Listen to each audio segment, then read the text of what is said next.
Oh wapiba angelo wana esengeli na ye asilisa yango nyoso mabomba mi na nzambe. Et cet ange-là, c'est le 7e. Qui doit révéler tout le mystère. Et cet ange-là, c'est William Branham. Il doit révéler tout. Pas seulement certains. Mais tous les mystères. Il doit révéler cela. C'est pourquoi il a dit, si vous êtes très béni avec moi, répétez ce qu'a dit. Ne fabriquez pas votre propre conscience. Prêchez ce que frère Branham prêche. Vous serez bénis. C'est la même bénédiction que Dieu a béni son prophète. Celui qui reçoit prophète en qualité de prophète recevra la récompense du prophète. C'est ça mes frères. Suivez les guides. Lui le prophète. Pourquoi nous le suivons? Pourquoi nous les suivons? Si le montagne est de Sabino Canyon, on a qui le prière. Il est épais.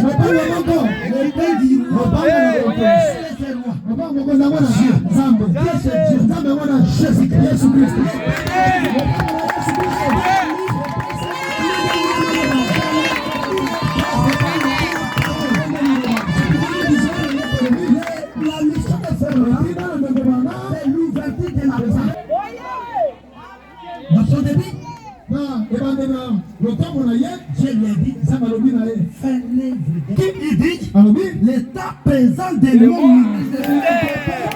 Je ne suis pas un ancien Branham. Je suis un nouveau Branham. La Bible ici est devenue nouvelle. À ce moment-ci, beaucoup de mes amis vont me quitter. Amen.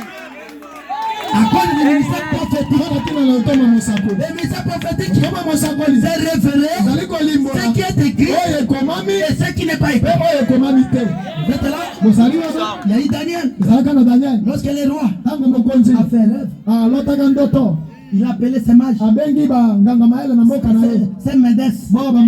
Les Bacs, c'est là. Les musulmans qui avaient beaucoup de bouts de gris-gris. La magie. C'est roi avec les musulmans. Il les avait appelés. Et je ne connais plus ça. On connaît l'interprétation. Ils n'ont pas compris. Mais l'un d'entre eux, dans la cité du roi, il y a un peuple de l'esclavagisme. Ils ont l'intelligence terrible. Si vous les appelez, ils vont dire ce qu'ils veulent. Aujourd'hui, ce sont les gens de messages qui ont beaucoup de connaissances. La parole de Dieu. Ça m'étonnerait. Une assemblée de saints. Quelqu'un de la louange. Les protestants. Les catholiques. Ils ferment la bouche. Un nègre avec un moineau. Un nègre avec un moineau. C'est quelle base? Je n'injurie personne. Je ne dis que la vérité. On a envoyé quelqu'un pour établir à Jésus. Il y a beaucoup de désordre. Arrêtez. Ne prêchez bien. Jésus dit, allez dire à ces gouverneurs. Allez dire à ces renards. Allez dire au gouverneur Hérode. Allez dire à ces renards. J'ai prêché un demain. Et le lendemain, je vais clôturer. La parole de Dieu ne donnera de personne. Venu à Jésus. Donnez-moi à manger. Jésus lui a dit, on ne peut jamais prendre. Il n'est pas de personne. Donner à une chienne. Jésus a dit cela. Cette femme a dit, le chien, il vit que des milliers. Parce que tu t'es humilié, je vais faire la grâce. Et elle a reçu la grâce. Vous êtes là? Jean-Baptiste. Pendant qu'il baptisait les gens, il a vu les Sadducéens, il a vu les catholiques, il a vu les protestants, il a vu venir avec les soutanes. Et puis de Dieu, il a pris.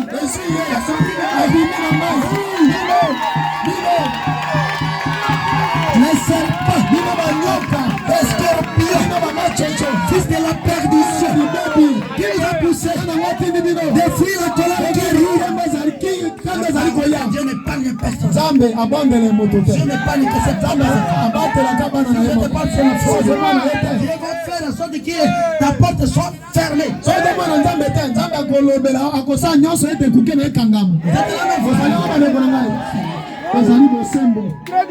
En aucun cas, un aigle peut fermer sa bouche devant les hirondelles, devant les poules qui sont les hirondelles. Toutes les églises qui n'ont pas crié frère Branham.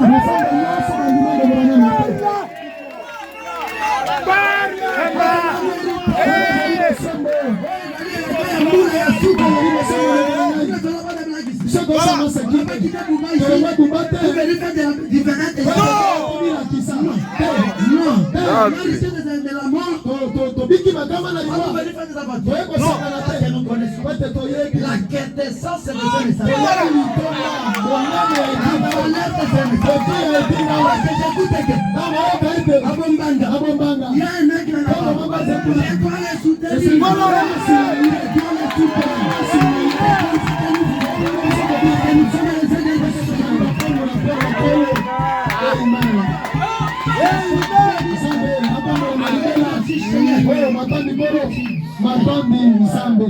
et il devait prendre tous les mystères et le révéler. C'est le septième ange qui révèle les mystères. Et ce septième message, et ce septième ange, c'est William Branham. C'est ça, Samson.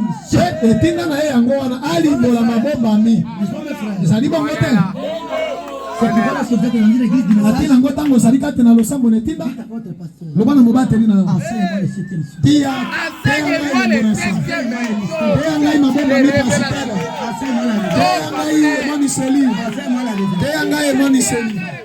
J'étais là mes frères.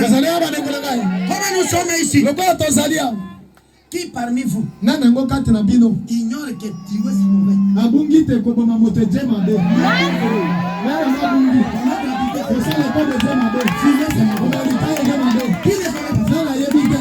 Chaque jour il dit ne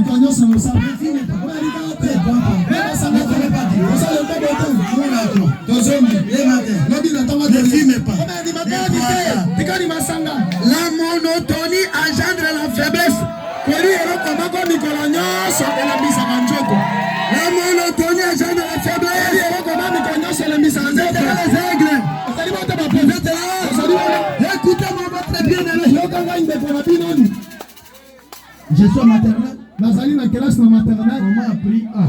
Balakisi ngai kokoma A. Maman a pris 1. Balakisi ngai koma moko. Plus 1. Bakisa moko. Égal. Ekoki mibale. J'ai compris. Na sosoli likambo yango. J'ai escaladé les études. Na mati ba classe na ngai. Je suis maintenant à l'université. Na komi na bilanga likolo université. Si un enseignant vient. Soki molakisi moko assistant c'était akekoya. Cher étudiant, écoutez. Ba étudiant boyoka. 1 plus 1 égale 2. Quel est cet étudiant qui va rester au départ? Qui? Nous avons déjà connu 1 plus 1 il y a longtemps. Mais aujourd'hui, enseigne-nous la trigonométrie. Enseigne-nous les quantités. Mathématiques et C'est que nous n'avons pas pris à l'école maternelle. Comme je suis étudiant, je connais déjà qui égale. Malheur à vous qu'on vous enseigne un aiguille, mais pas ne voit pas. Parce que tu n'es pas grand. C'est la vérité. Vous avez déjà vu un adulte? Aussi au monde mon kolo makoboye. On peut lui venir lui dire. Baya balo banayete. Comme il a mangé. Lokola biloko akolia zali. Toi les mains. Souvent maboko, souvent maboko. Ça veut dire que eliko lobate. cet adulte c'est un idiot. Kolo yo aje konku. C'est un idiot. Parce qu'un adulte avant de manger, c'est toi nettoyer les mains. C'est pourquoi ceux qui sont des aigles savent que fumer c'est mauvais, boire c'est mauvais, l'interdité c'est mauvais. Il ne peut pas venir m'enseigner ça parce que c'est la morale, les savoirs vivre. Je connais cela, c'est tout. Lakisa ngai oyo na sosolo te na yoka te. Parce que tu as écrit là-bas. Parce que tu vas écrire là-bas. Au lieu de 1 plus 1, nous voyons l'enseignant avec son sacré. Sinus, cosinus, sin tangente, divisé na tangente, ici est multiplié par racine. Racine carrée. 3x égale ouvre la parenthèse, y ici racine carrée. C'est pour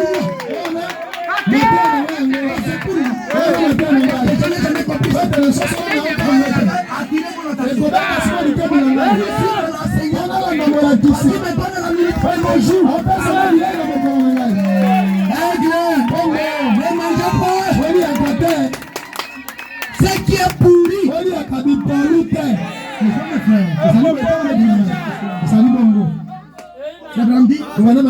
Gardez ce message honorable. Ne blaguez pas avec ce message. Nous a dit qu'il faut même marcher.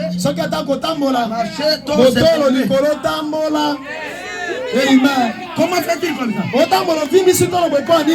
Je suis fils d'Iou. Je suis sauvé.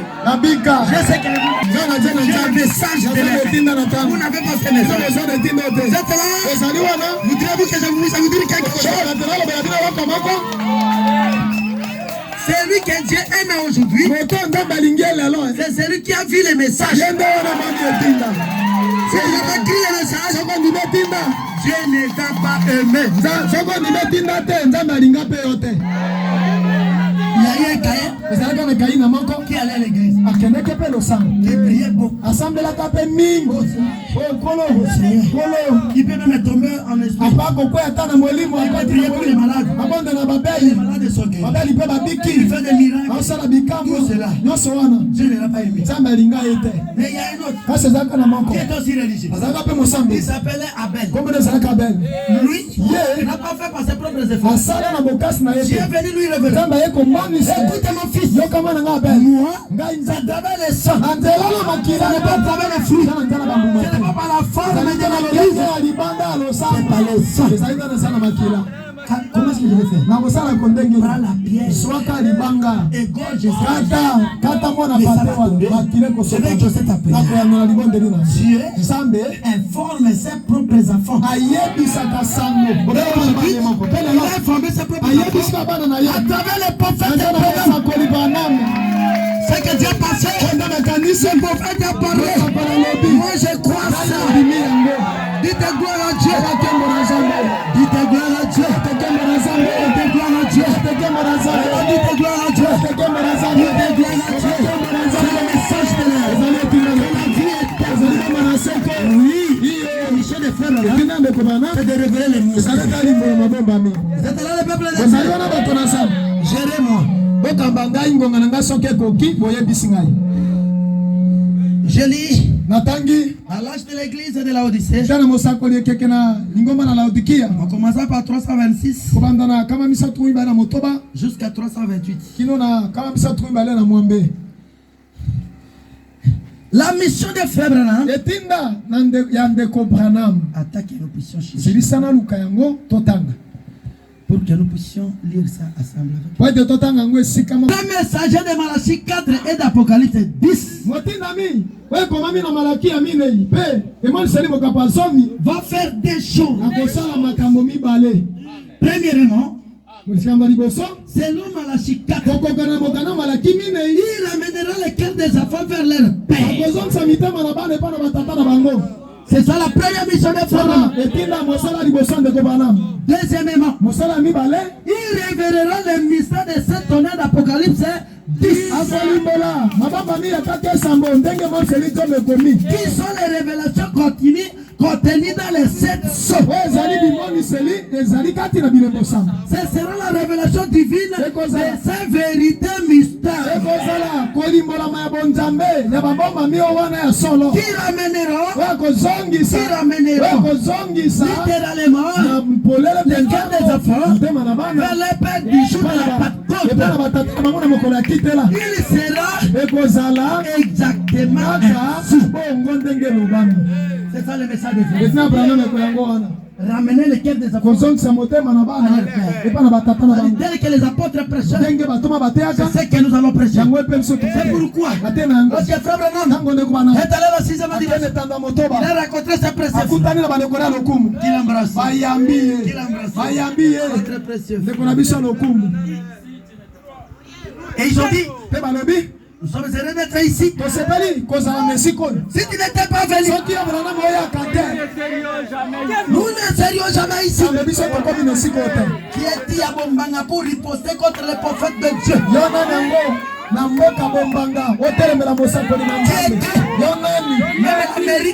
l'Amérique, vous êtes là? L'Amérique a reconnu les grands prophètes de Branham. Les grands Bombanga, tout est de Branham. Si tu n'étais pas venu, nous ne devions jamais être ici. C'est des Paul entreront. Oui. Si c'est des Paul entreront. Frère Branham n'a pas dit. C'est des Christ entreront. Frère Branham n'a pas dit. C'est des dieux entreront. Frère Branham dit. Les miens aussi entreront. Moi je suis quelqu'un de Branham. Je suis croyant de Branham. Je suis croyant de Branham. Ça c'est la vérité mon frère. Je suis croyant de Branham. Et Frère Branham dit, moi, j'ai prêché comme un Paul. Que j'ai remis les cœurs des enfants au Père. Paul prêchait la divinité de Jésus. Les baptêmes de Jésus. N'est-ce pas ça? Même Paul a dit, tendons à ce qui est parfait. Les éléments de la parole de Christ, c'est qui? C'est la divinité de Jésus. Le baptême au nom de Jésus. Les positions des mains. Ce sont des choses de terre. Tendons au mystère où il a été dit. Luc 17. Vous êtes là? Vous êtes là?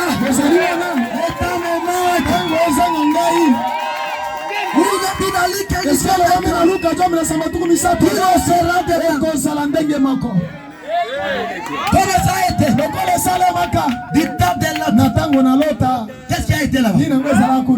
C'est le dernier signe que l'église a vu. Quelle est cette église? C'est Abraham. Et aujourd'hui, le dernier signe que l'église verra a vu, c'est Dieu qui marche avec un habillement. Bonjour Dieu. Bonjour Dieu. Bonjour monsieur. Bonjour Dieu. Bonjour monsieur. Bonjour Dieu. Nous avons vu Dieu aujourd'hui marcher.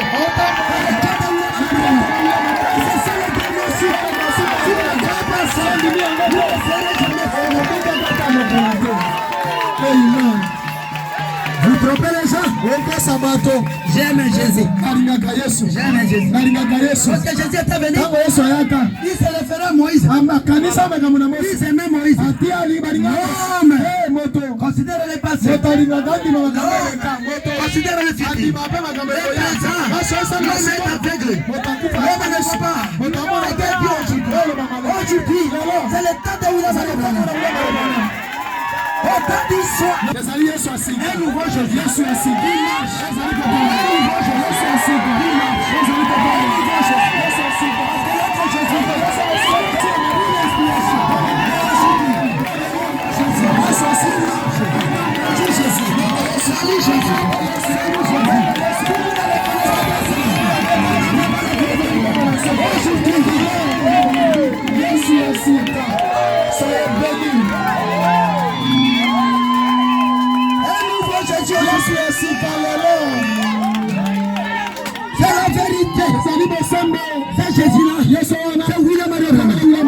Jésus là-bas. Yesu kuna. Qui était dans le corps de Jésus. Yesu ndoto na Yesu. Aujourd'hui, frère Branham, opérons le miracle. Asali bikao. Qu'est-ce que c'est que Jésus a fait? Yesu kuna sana. Ça c'est la vie. Un nouveau ministère de Jésus.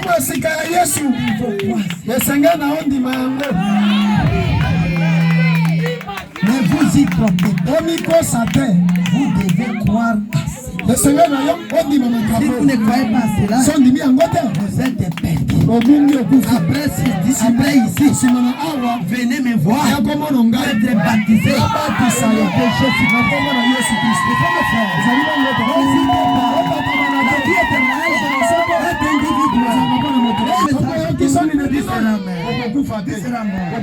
La mission de Frère Branham, c'est premièrement d'amener le cœur des enfants et la seconde mission, c'est de revenir. Que Dieu vous bénisse.